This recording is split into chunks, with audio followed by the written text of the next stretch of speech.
আলাইকুম। ওয়ালাইকুম আসসালাম। তোমার নাম মারিয়াম, তাই না? জি, আমার নাম মারিয়াম।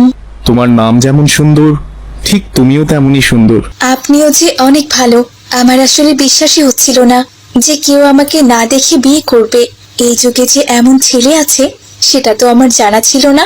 আমার ছোটবেলা থেকে একটা ইচ্ছা ছিল যে কেউ আমাকে না দেখে বিয়ে করবে। এই জন্যই আমার কোনো বিয়ের ঘর আসলে আমি কোনো ছেলের সামনে যেতে চাইনি। এর জন্য আমার অনেক বিয়ের ঘর ভেঙে গেছে। কিন্তু যখন শুনলাম এই বিয়েতে কোনো ছেলে আমাকে না দেখে বিয়ে করবে, আমি সঙ্গে সঙ্গে রাজি হয়ে গেছি। কারণ আমি বুঝতে পেরেছি যে আমাকে না দেখে বিয়ে করতে চায়, সে আর যাই হোক, সে কখনোই খারাপ কোনো মানুষ হতেই পারে না। আমার প্রতি তোমার এত বিশ্বাস? হ্যাঁ, ঠিক তাই। কিন্তু আপনি আমাকে একটা কথা বলুন তো, আপনি আমাকে না দেখে বিয়ে করলেন কেন? তুমি যেমনটা ভেবে রেখেছো আমিও ঠিক তেমনটাই ভেবে রেখেছি। আমারও ছোটবেলা থেকেই ইচ্ছে আমিও কোনো মেয়েকে না দেখেই বিয়ে করব। আর যে মেয়ে আমাকে দেখতে চাইবে না সে মেয়ে কখনো খারাপ হতে পারে না। এজন্যই আমি তোমার মতো একজন সৎ ধার্মিক বউ পেয়েছি। আলহামদুলিল্লাহ, সবই আল্লাহ তাআলার রহমত। তবে আপনাকে কিন্তু আমার একটা জিনিস দিতে হবে। আজ আমাদের বাসর রাত, আর এই রাতে আমি আপনার কাছে একটা জিনিস চাইছি। আপনি কিন্তু ফিরিয়ে দিতে পারবেন না। কথা দিন আপনি আমায় দেবেন। আচ্ছা ঠিক আছে, বলো কি জিনিসটা মরিয়াম? আমি আপনার কাছে এমন একটি জিনিস চাই যে জিনিস পেলে আমি দুনিয়ার সব থেকে বেশি সুখী মানুষ হতে পারবো, এবং শুধু দুনিয়াতে না, আখিরাতেও সুখী হতে পারবো। কি বলছো মারিয়াম? এমন জিনিস আমি কোথায় পাবো? আছে, সে জিনিস অবশ্যই আছে। তবে আমি সেটা আপনাকে নিজের মুখে বলবো না, আপনাকে বুঝে নিতে হবে। আপনাকে আমি 2 দিন সময় দিলাম। সেই 2 দিনের ভিতরে আপনি আমার সেই জিনিসটা এনে দেবেন। তুমি তো আমায় অনেক চিন্তায় ফেললে।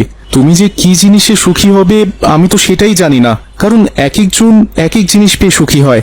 আমি তোমাকে কি জিনিস দেব আর তুমি কি জিনিস চাইলে তা নিয়ে তো আমি ভীষণ চিন্তায় পড়ে গেলাম। না না, আপনাকে চিন্তা করতে হবে না, আপনি শুধু ভাবুন, অবশ্যই পেয়ে যাবেন। আজ অনেক রাত হয়ে গেছে, চলুন গিয়ে ঘুমিয়ে পড়ি। এরপর ওরা ঘুমিয়ে পড়ল। পরদিন সকালবেলা রিয়াদ ঘুম থেকে উঠে খাওয়া দাওয়া শেষ করে দোকানের উদ্দেশ্যে যাওয়ার জন্য রওনা দিল।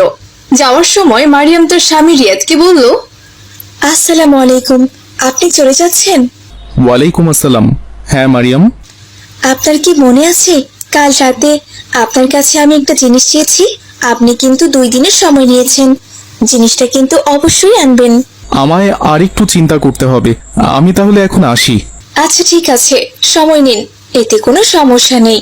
তবে ওই 1 দিনের বেশি কিন্তু আপনি আর সময় পাবেন না। এরপর রিয়াদ তার ব্যবসার কাজে চলে গেল। রিয়াদ তার ব্যবসা করছিল আর সারাদিন ধরে ভাবছিল যে কি এমন জিনিস, যে জিনিসে পৃথিবীর সবচেয়ে বেশি সুখ আছে, কিন্তু কিছুতেই সে কোনো কিছু বুঝে উঠতে পারছিল না। রাতের বেলাতেও রিয়াদ তার দোকান বন্ধ করে ভাবছিল আর তার বাড়িতে ফিরছিল। আমি অনেক ভেবেচিন্তে দেখলাম যে বউ যে জিনিস চেয়েছে আমি তো সেই জিনিস খুঁজেই পেলাম না। এখন আমি বউকে কি জবাব দেব? ভাবতে ভাবতে রিয়াদ তার বাড়িতে পৌঁছে গেল। সে কলিং বেল চাপলো। মারিয়াম এসে দরজা খুলে দিল। আসসালামু আলাইকুম, আপনি চলে এসেছেন? এ কি, আপনি খালি হাতে চলে এসেছেন দেখছি। আমার জন্য সেই জিনিসটি নিয়ে আসেননি? ওয়ালাইকুম আসসালাম মারিয়াম। তুমি যেই জিনিস চেয়েছো আমি তো সেই জিনিস খুঁজেই পেলাম না। কি এমন জিনিস যে জিনিসে পৃথিবীর সবচেয়ে বেশি সুখ পাওয়া যায়? আমি তো সেটা জানি, কিন্তু আমি আপনাকে বলবো না। এটাই তো আপনার পরীক্ষা। আসলে আমি দেখতে চাই আপনি কেমন দিনদার আর ধার্মিক। আপনি যদি সত্যিকারে আল্লাহর বান্দা হয়ে থাকেন, অবশ্যই আপনি সেই জিনিসের খোঁজ পাবেন। কাল যেহেতু শুক্রবার, সারাটা দিন আপনি ভাবার সময় পাবেন। আসুন, আপনি ভেতরে আসুন, আপনার জন্য আমি খাবার রেডি করেছি। খাওয়া দাওয়া শেষ করে ঘুমিয়ে পড়বেন। এরপর রিয়াদ ভেতরে চলে গেল আর খাবার দাবার শেষ করে ঘুমিয়ে পড়ল। পরদিন সকাল হতে রিয়াদ বেরিয়ে পড়ল হুজুরের কাছে। আসসালামু আলাইকুম হুজুর। কেমন আছেন হুজুর? ওয়ালাইকুম আসসালাম।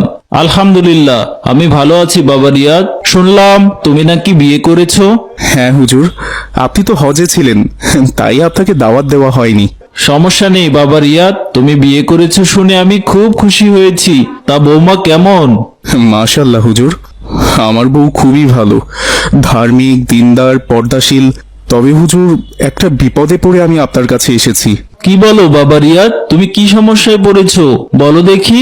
আমার জানা থাকলে অবশ্যই আমি তার সমাধান দেওয়ার চেষ্টা করব। হুজুর, আসলে হয়েছে কি, আমার বউ বাসরাতে আমার কাছে একটা জিনিস চেয়েছে এবং বারবার করে বলেছে যে সেই জিনিসটা তাকে দিতেই হবে। হা হা হা হা হা। বাবা রিয়াদ, বাসরাতে নতুন বউ তো ছোটখাটো কিছু আবদার করবেই। তা তুমি তো বাবা ব্যবসায়ী মানুষ, তোমার টাকা পয়সার তো কোনো অভাব নেই। মাশাল্লাহ, বৌমা যা আবদার করেছে তা পূরণ করে দাও, তাহলেই তো বৌমা খুশি হয়ে যাবে। সেই কথা আমি বলছি না হুজুর।